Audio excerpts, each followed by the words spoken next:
자, 오늘은 오픈 AI가 아주 큰 일을 냈습니다. 바로 챗GPT 아틀라스라는 새로운 AI 웹 브라우저를 공개했는데요.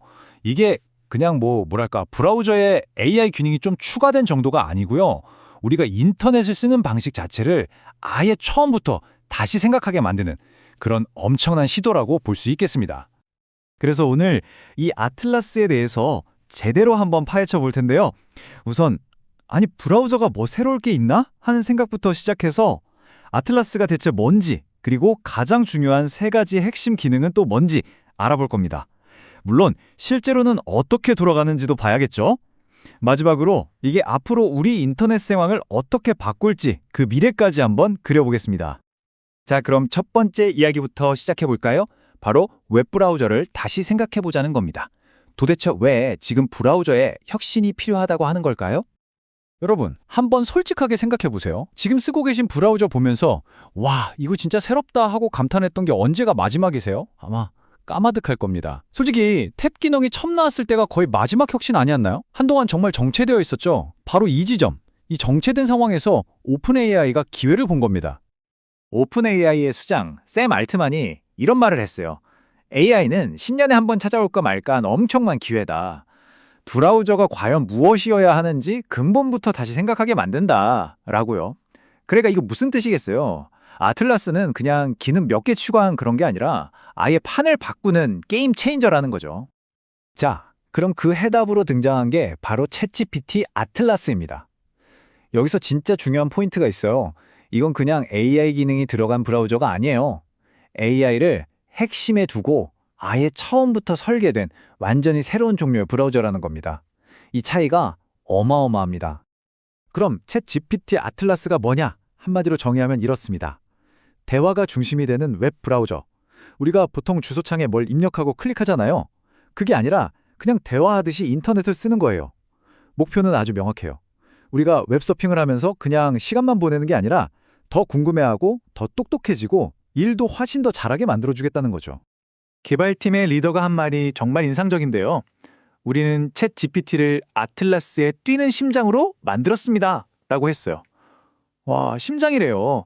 그냥 부품이 아니라 살아 움직이는 중심이라는 거죠. 언제 어디서든 우리 옆에 딱 붙어서 도와줄 준비가 되어 있다는 뜻이고요. AI가 얼마나 깊숙이 핵심적으로 자리 잡고 있는지 확 와닿는 말이죠. 자, 이제부터가 진짜 핵심입니다.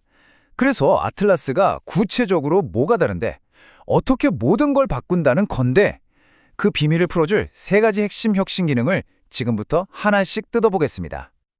딱 세 가지입니다. 첫째, 어딜 가든 나를 깔아다니는 챗.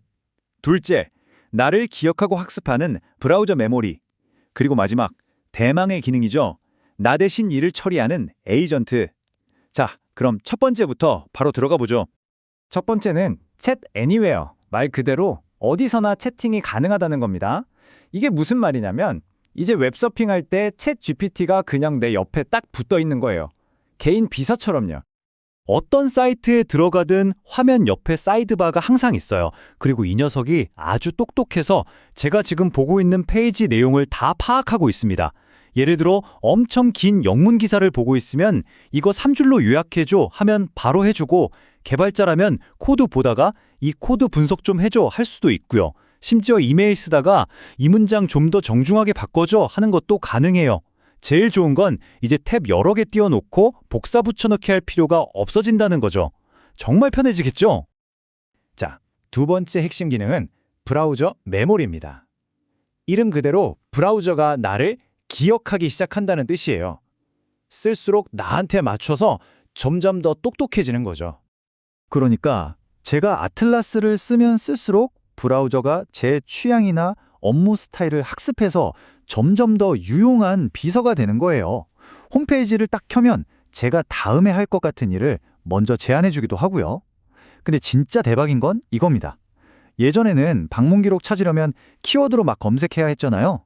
이제는 그냥 대화하듯이 저번에 봤던 아틀라스 핵심 디자인 관련 문서 좀 찾아줘 이렇게 말만 하면 제 방문 기록 속에서 딱 찾아주는 거예요. 이건 정말 혁신이죠. 그리고 마지막 세 번째, 아마 오늘 이야기의 하이라이트일 텐데요. 바로 에이전트 모드입니다. 이건 그냥 조언해주는 수준이 아니에요. AI가 직접 제 대신 행동을 합니다. 에이전트 모드를 켜면요. 화면에 챗GPT 전용 커서가 하나 더 생겨요. 그리고 이 커서가 진짜 사람처럼 웹사이트를 돌아다니면서 버튼을 클릭하고 폼에 글자를 입력하고 다 해줍니다. 그러니까 여러 사이트를 오가면서 해야 했던 복잡하고 귀찮은 일들을 그냥 맡겨버릴 수 있는 거죠. 제가 말로 요청하면 그게 바로 행동으로, 결과물로 바뀌는 세상이 온 겁니다. 자, 백문이 불여일견이죠. 말로만 들으면 잘 와닿지 않을 수 있으니 이 에이전트가 실제로 어떻게 일하는지 한번 구체적인 사례를 통해 보시죠. 자, 한번 비교해 볼까요? 왼쪽이 우리가 지금까지 일하던 방식입니다.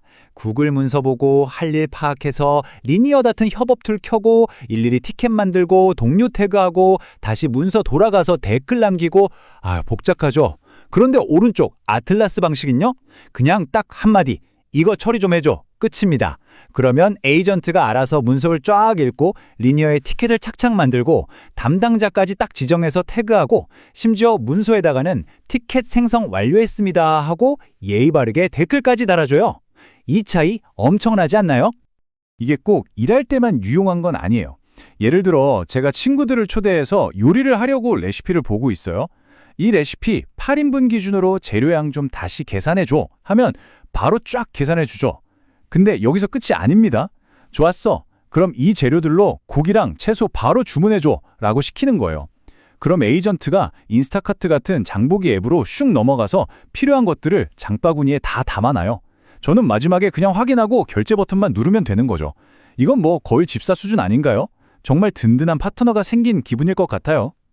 자, 지금까지 아틀라스의 놀라운 기능들을 봤는데요.